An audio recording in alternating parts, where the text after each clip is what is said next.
start today with a question. If there were no expectations on what you look like, what you do, or what you want to do for a living, or what your qualifications are, then how would you live your life? How would you do things differently? This is a question that remains so difficult to answer. Society and its constructs, they shape our perspective of what beauty looks like and of what success looks like. But if we strip it all away, then who are we really beneath it all?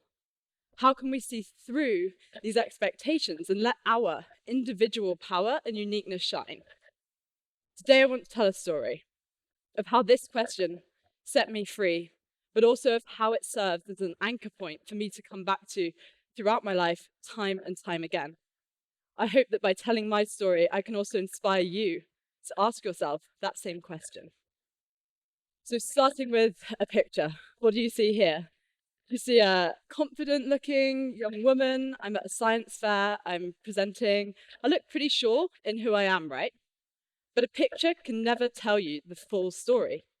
It can never tell you about the raw, vulnerable human emotion that is going on beneath those pixels. As anyone at this age, I was around 17, 18, I was struggling with lots of thoughts around kind of how my exams were going to go, what university was going to bring, who my new friends were going to be, and all of these thoughts that are very normal at that age. But also really loud in my mind at that time were thoughts of my appearance. Am I attractive enough? How much weight do I need to lose to be seen as pretty? Am I going to be lovable in this body that I'm growing into? Society and its narratives around what a woman should look like in the Western world had really shaped my idea of kind of what I should look like and what would be attractive and worthy in this world. And so as a result, throughout school, the last few years of school, I was embarking on a series of yo-yo diets. So I was losing and gaining vast amounts of weight in really short periods of time, all as a means to control what my body looked like so that I could fit in and feel worthy in this world. These thoughts are really, really strong in my mind.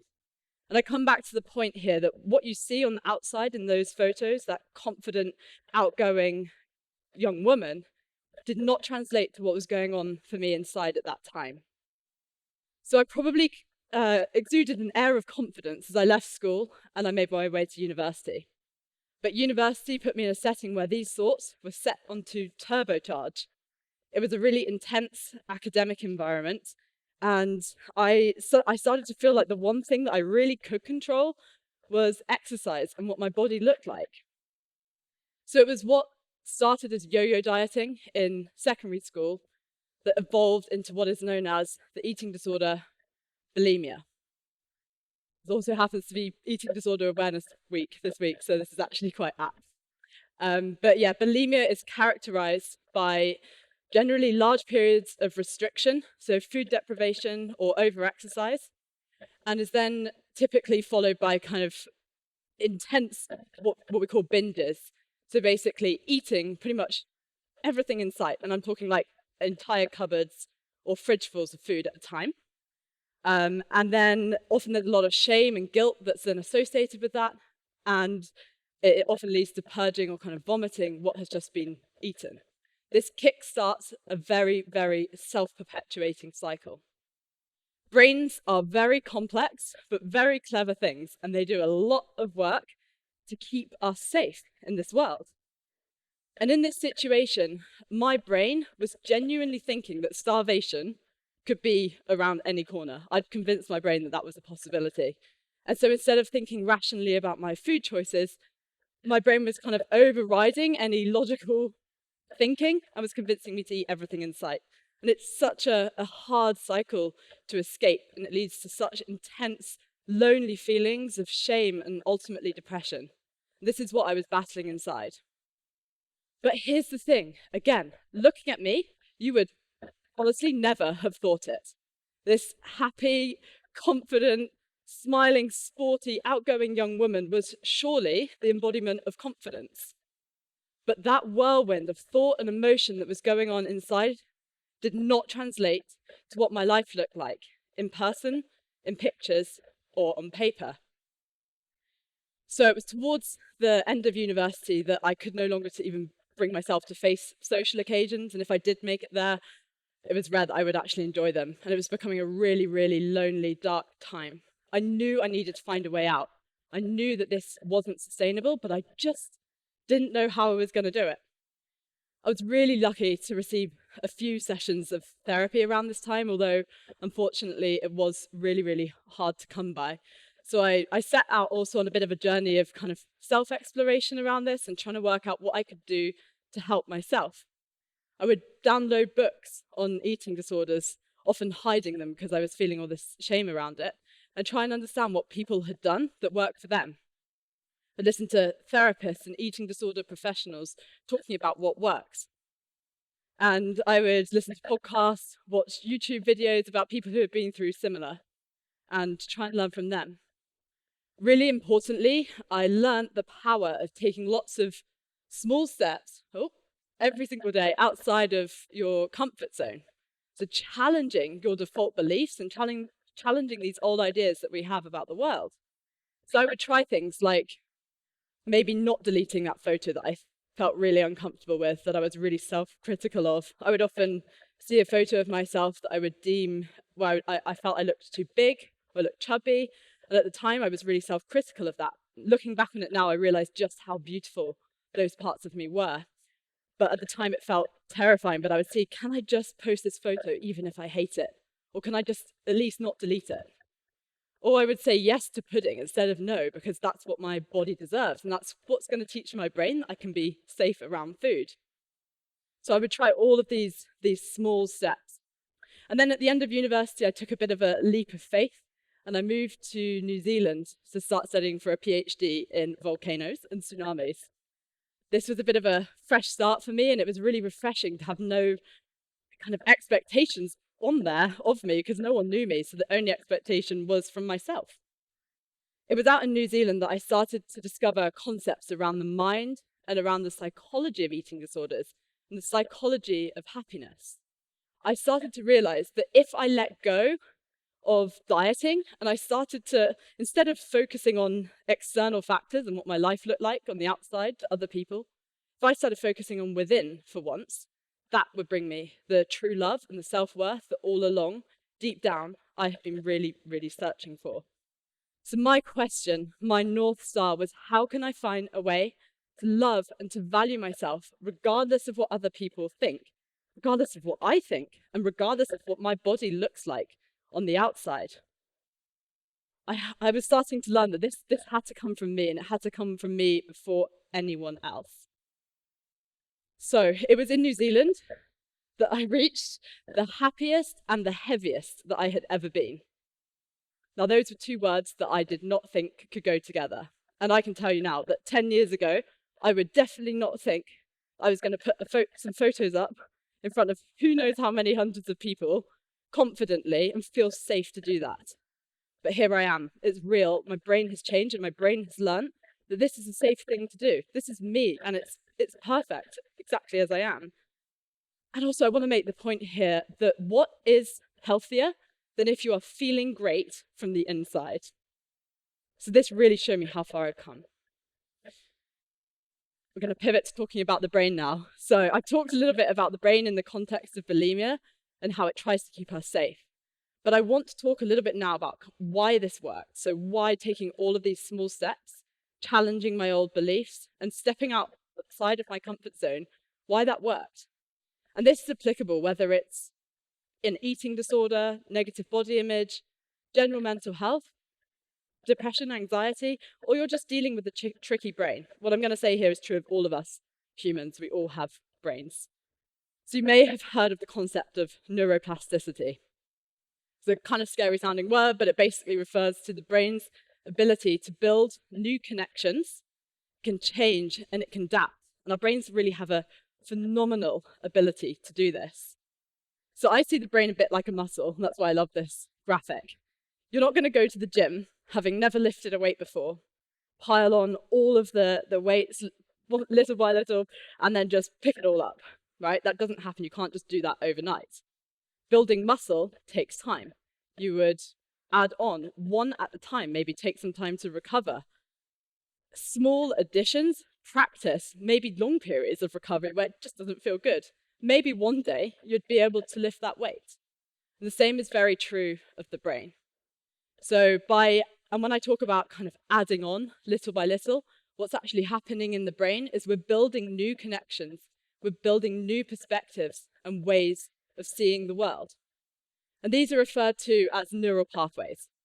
So neural pathways are basically the way that our brain defaults to interpret situations, the way it reacts and the way it responds.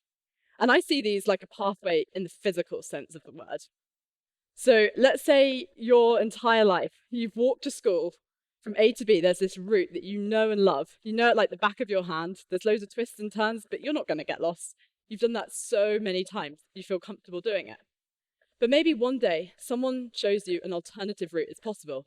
It's actually safer, it's more efficient, it's much more pleasant.